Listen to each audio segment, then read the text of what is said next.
لک الحمد یا اللہ الصلاۃ والسلام علیک یا رسول اللہ اما بعد۔ مہینہ ہے ربیع النور شریف کا، ذکر ہے آقا کریم علیہ السلام کے مبارک تذکرے کا۔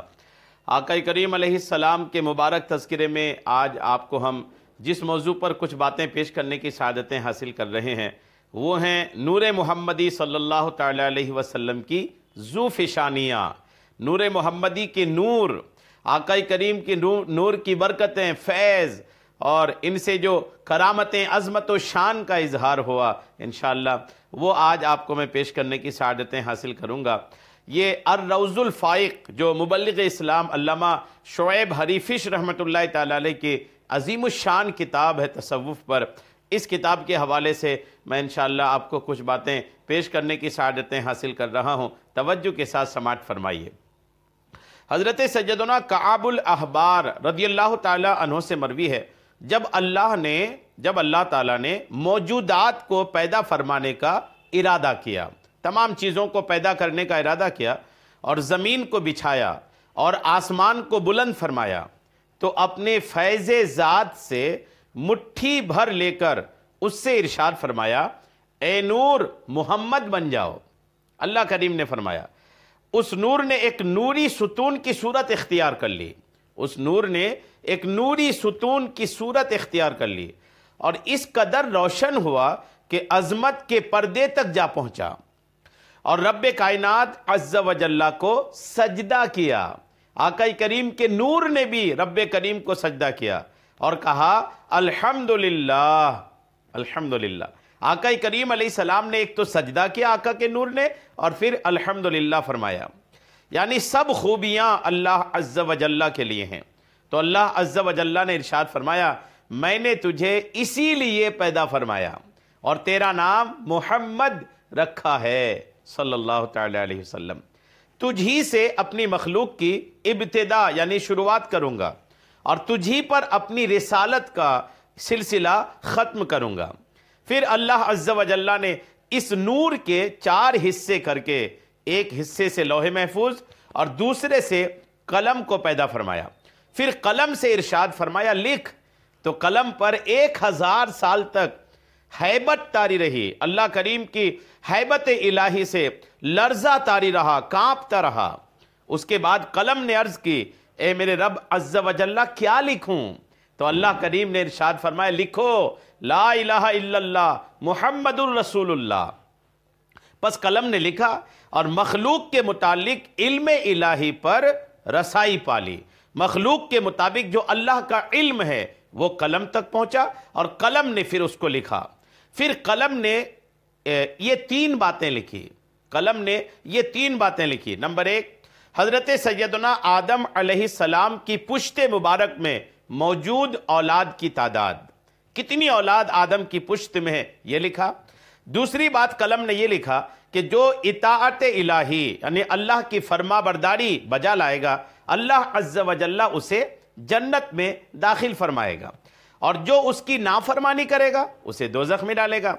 اسی طرح تیسری بات یہ لکھا قلم نے کہ حضرت سیدنا ابراہیم خلیل اللہ علیہ السلام، حضرت سیدنا موسیٰ کلیم اللہ علیہ السلام اور حضرت سیدنا عیسیٰ روح اللہ علیہ السلام کی امتوں کے متعلق بھی لکھا، یہاں تک کہ جب حضور نبی مکرم نور مجسم رسول اکرم شہنشاہ بنی آدم صلی اللہ تعالی علیہ وسلم کی امت کے متعلق لکھا کہ جس نے اللہ کی فرما برداری کی وہ اسے جنت میں داخل فرمائے گا اور جس نے اللہ کی نافرمانی کی، اس کے بعد قلم یہ جملہ کہ اسے جہنم میں ڈالا جائے گا، ابھی لکھنا ہی چاہتا تھا کہ اللہ کی طرف سے آواز آئی، اے قلم ذرا ادب سے، تو جب اللہ نے یہ فرمایا تو قلم ہیبت و جلال الہی سے شک ہو گیا، یعنی ٹوٹ پھوٹ کر بکھر گیا۔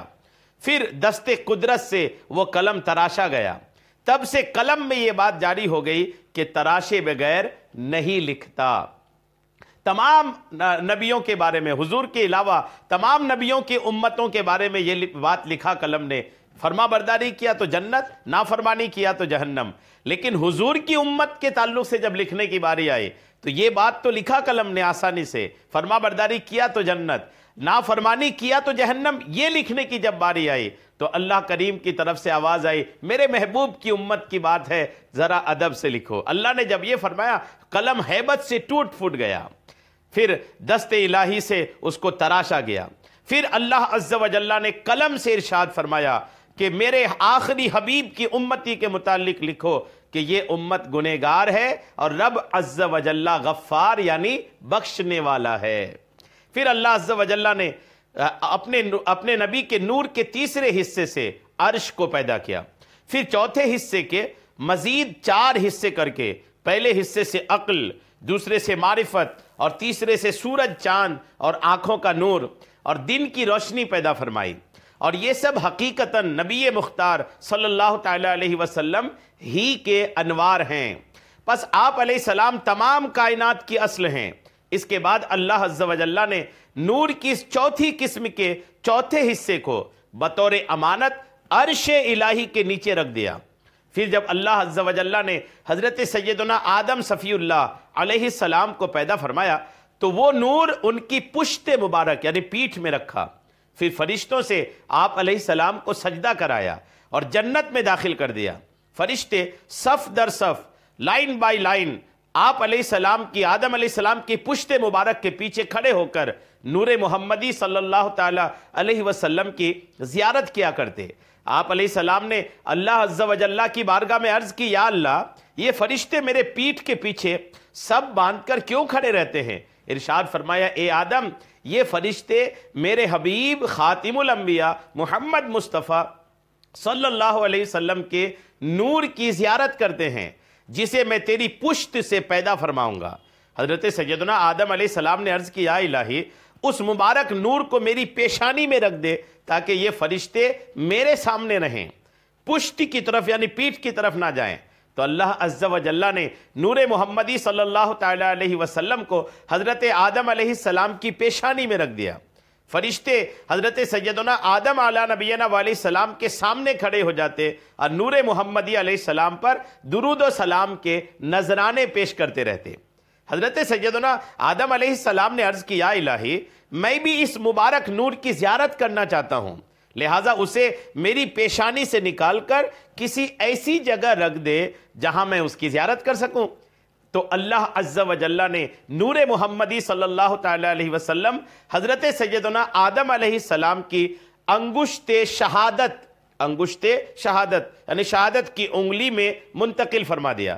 فرشتے تسبیح پڑھتے تو آپ علیہ السلام کی انگشت مبارک میں وہ نور بھی تسبیح خوانی کرتا، اسی وجہ سے اس انگلی کو المسبحہ یعنی تسبیح والی انگلی کہتے ہیں۔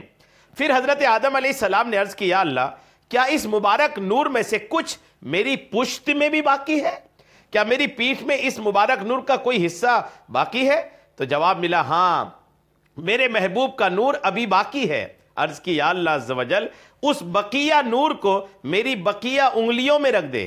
تو اللہ عز و جل نے امیر المومنین حضرت سیدنا ابو بکر صدیق رضی اللہ تعالیٰ عنہ کا نور درمیانی انگلی میں، امیر المومنین حضرت سیدنا عمر فاروق اعظم کا نور بنصر یعنی درمیانی کے ساتھ والی انگلی میں، امیر المومنین سیدنا عثمان غنی رضی اللہ تعالیٰ عنہ کا نور خنصر یعنی سب سے چھوٹی انگلی میں، اور امیر المومنین حضرت سیدنا علی المرتضی رضی اللہ تعالیٰ عنہ کا نور انگوٹھے میں رکھ دیا۔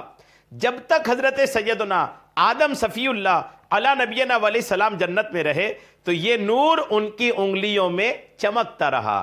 5 انگلیوں میں ایک انگلی شہادت کی انگلی میں حضور کا نور، باقی 4 انگلیوں میں 4 خلفائے راشدین کا نور، یعنی آقا کے ساتھ آقا کے 4 یار کا نور آدم علیہ السلام کی انگلیوں میں چمک رہا تھا۔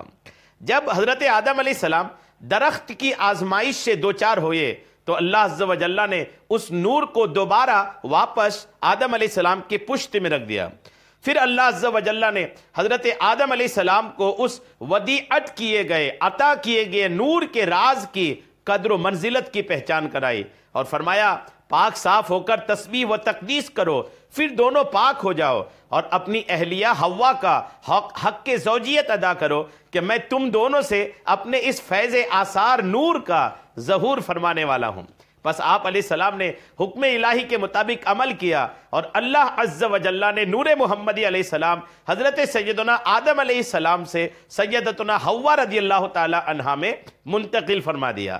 پھر آپ علیہ السلام اس نور کو حضور سیدتنا حوا رضی اللہ تعالی عنہا کی پیشانی میں سورج کی مانند دائرے کی صورت میں دیکھا کرتے تھے۔